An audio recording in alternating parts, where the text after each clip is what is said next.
10वीं की गणित का अध्याय 15 पढ़ने वाले हैं, जिसका नाम है प्रायिकता। इस अध्याय को हमने 2 भागों में बांटा है। आज हम इस अध्याय का भाग 1 पढ़ने वाले हैं। तो दोस्तों, आज की इस वीडियो में हम पढ़ेंगे प्रायिकता का परिचय और प्रायिकता एक सैद्धांतिक दृष्टिकोण।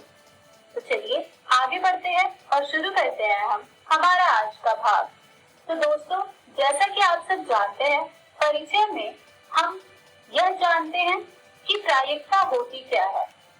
तो आपने कक्षा 9वीं में एक घटना ई की प्रयोगात्मक या अनुभविक प्रायिकता पीई को निम्नलिखित रूप में परिभाषित किया था, जो कि है पीई बराबर अभिप्रयोगों की संख्या जिसमें घटना घटी है बटे अभिप्रयोगों की कुल संख्या। आइए एक उदाहरण से इसे अच्छी तरह से समझते हैं। मान लीजिए किसी कक्षा में 10 विद्यार्थी लड़के हैं और 20 विद्यार्थी लड़कियां हैं। अगर इन विद्यार्थियों में से हम किसी एक विद्यार्थी को बाहर ले रहे हैं, तो उसमें इसकी क्या प्रायिकता है कि जो विद्यार्थी को हमने बाहर निकाला है वो एक लड़का है। तो इसकी प्रायिकता हम बता सकते हैं इस सूत्र द्वारा, जो कि है अभिप्रयोगों की संख्या जिसमें घटना घटी है बटे अभिप्रयोगों की कुल संख्या। तो यहाँ पर लड़कों की जो संख्या है वो है 10 और कुल संख्या जो विद्यार्थियों की है वो है 30। तो जब आप 10 बटे 30 करेंगे तो आपको प्राप्त होगा 1 बटे 3। तो यहाँ पर जो प्रायिकता है कि उस एक विद्यार्थी को जिसे हमने बाहर निकाला है वो लड़का है, उसकी प्रायिकता 1 बटे 3 है। अगर इसी उदाहरण में अब हम यह प्रश्न पूछें कि इसकी क्या प्रायिकता है कि हमने जो विद्यार्थी को बाहर निकाला है वो एक लड़की है, इसकी प्रायिकता भी हम इस सूत्र का प्रयोग करके आसानी से बता सकते हैं, जो कि है अभिप्रयोगों की संख्या जिसमें घटना घटी है बटे अभिप्रयोगों की कुल संख्या। तो यहाँ पर लड़कियों की जो संख्या है वो है 20 और जो कुल संख्या है विद्यार्थी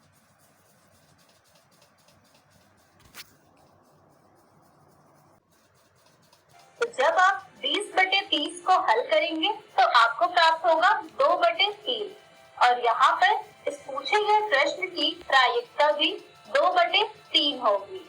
चलिए अब हम प्रायिकता पर आधारित कुछ महत्वपूर्ण बिंदुओं के बारे में चर्चा करेंगे। प्रायिकता के कुछ महत्वपूर्ण बिंदुएं हैं। प्रत्येक घटना की प्रायिकता 0 से 1 के बीच होती है। अभी अभी आपने जो उदाहरण देखा था उसमें भी जो घटना की प्रायिकता थी वो 0 से 1 के बीच में हमें प्राप्त हुई थी। तो यहाँ पर प्रायिकता में हम यह ध्यान रखेंगे कि हमारी घटना की जो भी प्रायिकता आएगी वो 0 से 1 के बीच ही आएगी। चलिए अब हम पढ़ते हैं हमारे अगले बिंदु की ओर, जो कि है सभी प्रायिकताओं का योगफल 1 होता है, यानी कि Pe1 योग Pe2 योग Pe3 और इसी प्रकार से Pen बराबर होगा 1 के। आइए एक उदाहरण से इसे समझते हैं। मान लीजिए कि हमने एक पासा उछाला है और उसमें 1 अंक, 2 अंक, 3 अंक, 4 अंक, 5 अंक और 6 अंक आने की प्रायिकता जो हमें प्राप्त हुई है वो है 1 बटे 6। तो जब आप इन सभी प्रायिकताओं का योग करेंगे तो आपको प्राप्त होगा 1 और यही भी हमारी एक महत्वपूर्ण बिंदु कि सभी प्रायिकताओं का योगफल 1 होता है।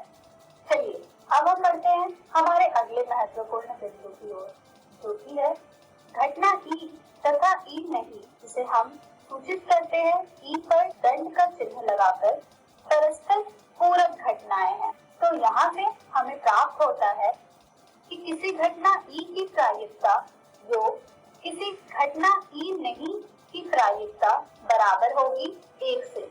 अर्थात अगर हमें प्रायिकता ज्ञात करनी है किसी घटना ई नहीं की, तो वो हम ज्ञात कर सकते हैं 1 घटा प्रायिकता घटना ई को हल करके। तो यहाँ से हमें प्राप्त हुआ कि घटना ई नहीं को निरूपित करने वाली घटना ई धन घटना ई की पूरक घटना कहलाती है। चलिए अब हम चर्चा कर लेते हैं असंभव घटना और संभव घटना के बारे में।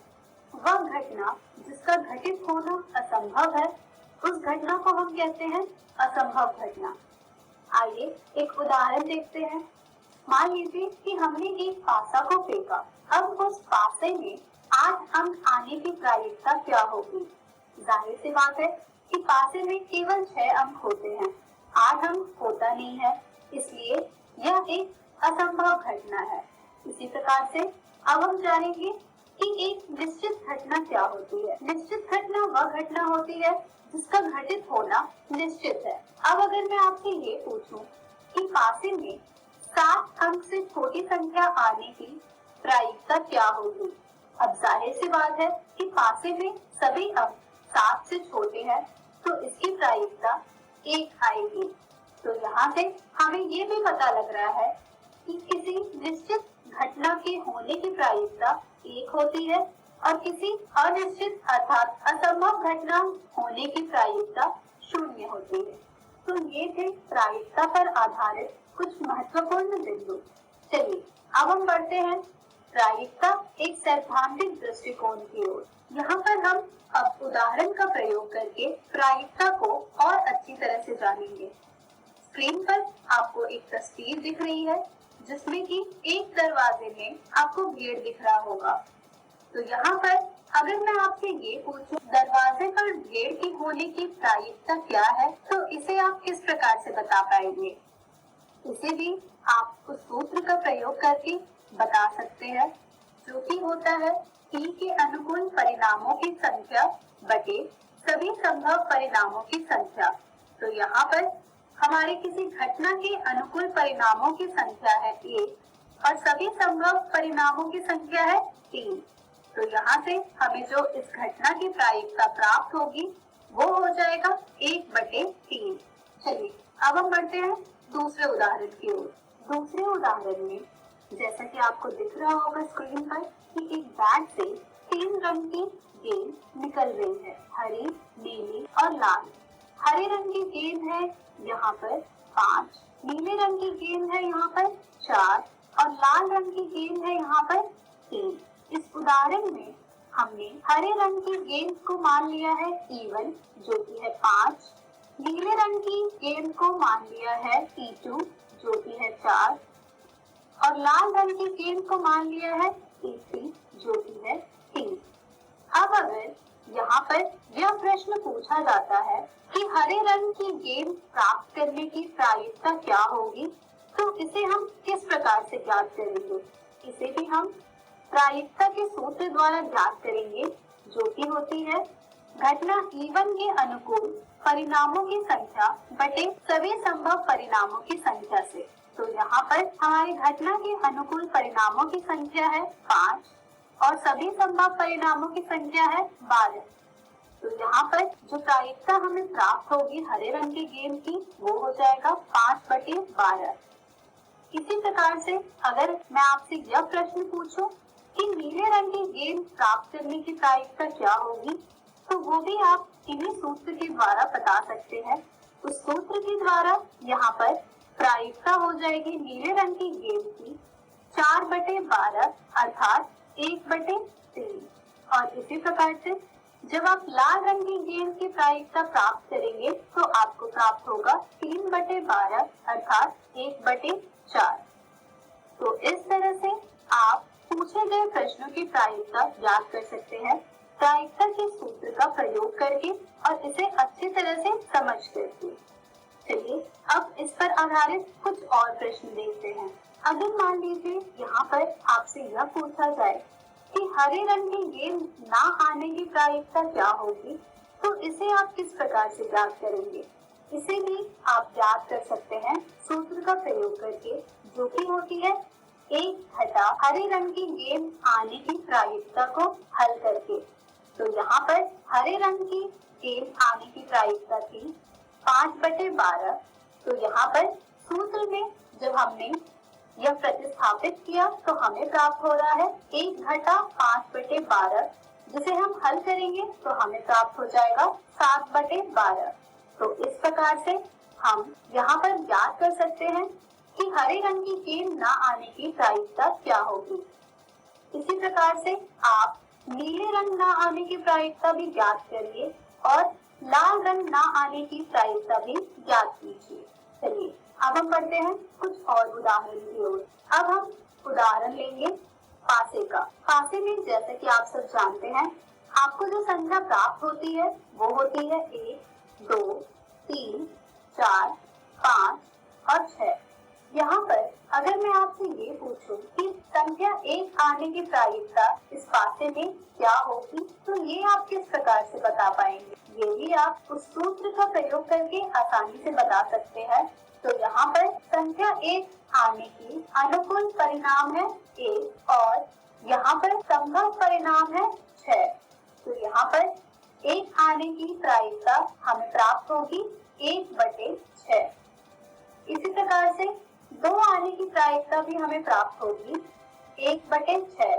इसी प्रकार से 3, 4, 5 और 6 आने की प्रायिकता भी हमें प्राप्त होगी 1/6। चलिए अब हम यह जानेंगे कि पासे में सम संख्या आने की प्रायिकता क्या होगी। तो जैसा कि आप सब जानते हैं, पासे में सम संख्या जो हमें प्राप्त होती है वो है 2, 4 और 6, यानी कि 3 अनुकूल परिणाम है इसके और कुल संभव परिणाम है यहाँ पर 6। तो यहाँ से हमें जो प्रायिकता प्राप्त हो रही है सम संख्या की वो है 3/6, जिसे आप और हल करेंगे तो आपको प्राप्त होगा 1/2। इसी प्रकार से जब हम यह ज्ञात करेंगे कि विषम संख्या आने की प्रायिकता क्या होगी, तो वो भी आ जाएगा हमारा 1/2, क्योंकि पासे में जो हमें विषम संख्या प्राप्त होती है वो है 1, 3 और 5, यानी कि इसके भी 3 अनुकूल परिणाम है और कुल परिणाम है 6, जिसे आप हल करेंगे तो आपको प्राप्त होगा 1/2। अब अगर यहाँ पर मैं आपसे यह प्रश्न पूछूं कि पासे में किसी अभाज्य संख्या आने की प्रायिकता क्या होगी, तो पासे में किसी अभाज्य संख्या आने की प्रायिकता होगी 3/6, यानी कि 1/2। पासे में जो अभाज्य संख्या है वो है 2, 3 और 5, यानी कि 3 अनुकूल परिणाम है और कुल संभव परिणाम है यहाँ पर 6, जिसे आप हल करेंगे तो आपको प्राप्त होगा 1/2। तो ये थे पासे पर आधारित कुछ प्रश्न। चलिए अब हम बढ़ते हैं हमारे अगले उदाहरण की ओर। हमारा अगला उदाहरण है जब 2 पासों को एक साथ फेंका जाता है, यानी कि अब हमारे पास 2 पासे हैं और जब हम 2 पासों को एक साथ फेंकेंगे तो हमें क्या क्या परिणाम प्राप्त हो सकते हैं। आइए देखते हैं। 2 पासों को एक साथ फेंकने पर उसके संभव परिणाम ये सभी हो सकते हैं जिन्हें आप स्क्रीन पर देख पा रहे हैं। आइए इन परिणामों को अच्छी तरह से देखते हैं और इसे ध्यान में रखने के कुछ आसान तरीके समझते हैं। इसके जो संभव परिणाम हैं वो होंगे कि एक बार हमें सभी पासे में 1 अंक प्राप्त होगा और दूसरे पासे में 1, 2, 3, 4, 5 और 6। इसी प्रकार से आप सभी संख्याओं के लिए इसे प्राप्त कर सकते हैं। तो हमारे जो सभी संभव परिणाम यहाँ प्राप्त होंगे वो 36 होंगे, कुछ इस प्रकार के, जो कि आपको स्क्रीन पर दिख रहे हैं। यहाँ पर हमारा जो पहला प्रश्न है वो होगा 2 पासों की संख्याओं का योग 8 होने की प्रायिकता क्या है। आइए देखते हैं कि कौन कौन सी स्थिति में हमें संख्याओं का योग 8 प्राप्त होगा। तो यहाँ पर हमें जिन जिन संख्याओं का योग 8 प्राप्त हो रहा है वो है 6, 2, 5, 3, 4, 4, 3, 5 और 2, 6, यानी कि कुल 5 इस घटना के अनुकूल परिणाम है और इस घटना की संभव परिणाम है 36। तो यहाँ से हमें प्राप्त हो जाएगा प्रायिकता योग 8 अंक होने की 5/36। चलिए अब हम बढ़ते हैं हमारे अगले प्रश्न की ओर। हमारा अगला प्रश्न है दोनों पासों की संख्याओं का योग 6 होने की प्रायिकता क्या है।